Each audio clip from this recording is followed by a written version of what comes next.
జగన్మోహన్ రెడ్డి ఎప్పుడైతే మంత్రివర్గ విస్తరణని రెండోసారి చేశారో, 2 సార్లు కదా చేసింది జగన్ ప్రభుత్వంలో. ఫస్ట్ టైం కొంతమందికి మంత్రి పదవి ఇచ్చి, సెకండ్ టైం వాళ్ళందరినీ తీసేసి వేరే వాళ్ళకి ఇచ్చినటువంటి సందర్భం ఉంది.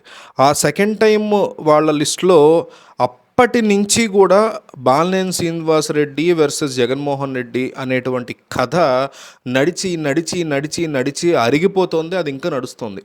సో ఆంధ్రప్రదేశ్ ప్రజలకి, వైసీపీ శ్రేణులకి, రాజకీయాలని దగ్గర నుంచి అబ్జర్వ్ చేసే వాళ్ళందరికీ ఉన్న ఒకే ఒక ప్రశ్న ఏంటంటే, అసలు ఈ బాలినేని శ్రీనివాసరెడ్డికి ఏం కావాలరా బాబు అని.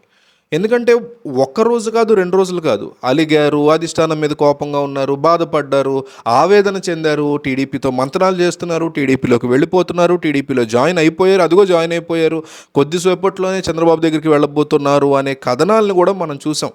సో అవి టీడీపీ సంబంధించినటువంటి మీడియా వాళ్ళ నుంచి వచ్చాయా, లేకపోతే నార్మల్గా న్యూట్రల్ ఛానల్ వాళ్ళే వేశారా తర్వాత సంగతి. సో అసలు బాలినేనికి ఏం కావాలి? బాలినేనికి ఏం కావాలి అంటే, మాగుంట శ్రీనివాసులు రెడ్డికి ఒంగోలు ఎంపీ టికెట్ని ఇవ్వాలి. తన టికెట్ కోసం ఆయన పోరాటం చేయట్లా. ఎందుకంటే ఎమ్మెల్యేగా ఈ ఒంగోలు ప్రాంతానికి సంబంధించి ఆయనకే టికెట్ కన్ఫర్మ్ చేశారు జగన్మోహన్ రెడ్డి. అందులో ఎటువంటి ప్రశ్న లేదు.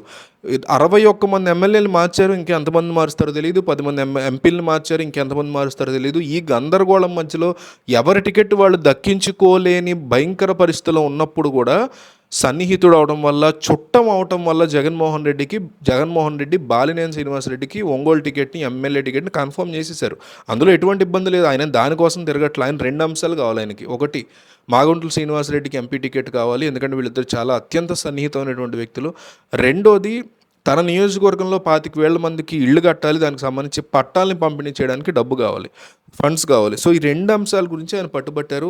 రెండో అంశం మీద కూడా జగన్మోహన్ రెడ్డి సానుకూలంగా స్పందించారు. దానికి సంబంధించిన నిధులు కూడా విడుదల చేశారనే మాట వినిపించింది. దాని మీద మనకు ఎగ్జాక్ట్ డీటెయిల్స్ లేవు.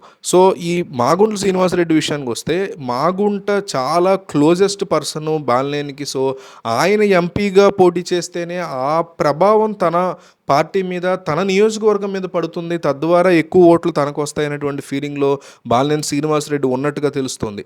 అధిష్టానాన్ని ఎదిరించైనా సరే మాగుంటకి టికెట్ ఇవ్వాలని ఆయన విపరీతంగా పడుతూనే ఉన్నారు. రీసెంట్గా కూడా జగన్ కలవడానికి వెళ్ళారట. ఆ టైంలో జగన్ ఇచ్చిన అపాయింట్మెంట్ కంటే లేట్గా ఈయన రావడంతో పక్క కసరత్తు జరుగుతోంది, సిద్ధం సభలు జరుగుతున్నాయి. మొత్తం వ్యవహారంలో ఖాళీ లేక జగన్మోహన్ రెడ్డి అప్పటికప్పుడు వెళ్ళిపోవడం, ఈయన కూడా అలిగి వెళ్ళిపోవడం జరిగింది. ఇదంతా చూసాం మనం. సో తనకి ఇవ్వాల్సినటువంటి ప్రాధాన్యత వైసీపీలో ఇవ్వట్లేదు అనేటువంటి ఫీలింగ్లో బాలినేని మొదటి నుంచి కనిపించారు. మొత్తానికి ఆయన ఫైనల్గా ఆయన చెప్తుంది ఏంటంటే, మాగుంటకి టికెట్ ఇస్తే ఇక్కడ ఎంపీ వైసీపీ గెలుస్తుంది, వేరే వాళ్ళకి ఇస్తే నేను గ్యారంటీ ఇవ్వలేను. అట్లాగని చెప్పి నేను ఒక్కనే పోరాటం చేస్తే సరిపోదు కదా. మిగతా సెగ్మెంట్లు, ఇప్పుడు ఒక పార్లమెంట్ కింద 7 అసెంబ్లీ సెగ్మెంట్లు ఉంటాయి. ఈ ఒక అసెంబ్లీకి ఈయన, ఒంగోలు అసెంబ్లీకి ఈయన ఎమ్మెల్యే, అట్లాగే ఇంకా 6 ఎమ్మెల్యేలు ఉంటారు కదా వైసీపీ వాళ్ళే. ఇన్ఛార్జీలు కావచ్చు, టికెట్ కన్ఫర్మ్ చేసిన వాళ్ళు కావచ్చు, సిట్టింగ్లు కావచ్చు, వాళ్ళలో ఎవరు మాగుంట కోసం పోరాటం చేయట్లేదు. నేనే పోరాటం చేస్తున్నాను, ఆయన కనుక ఎంపీ టికెట్ వస్తే అది మాకే బెనిఫిట్ అవుతుంది అనే విషయాన్ని వాళ్ళు అర్థం చేసుకోవట్లేదు.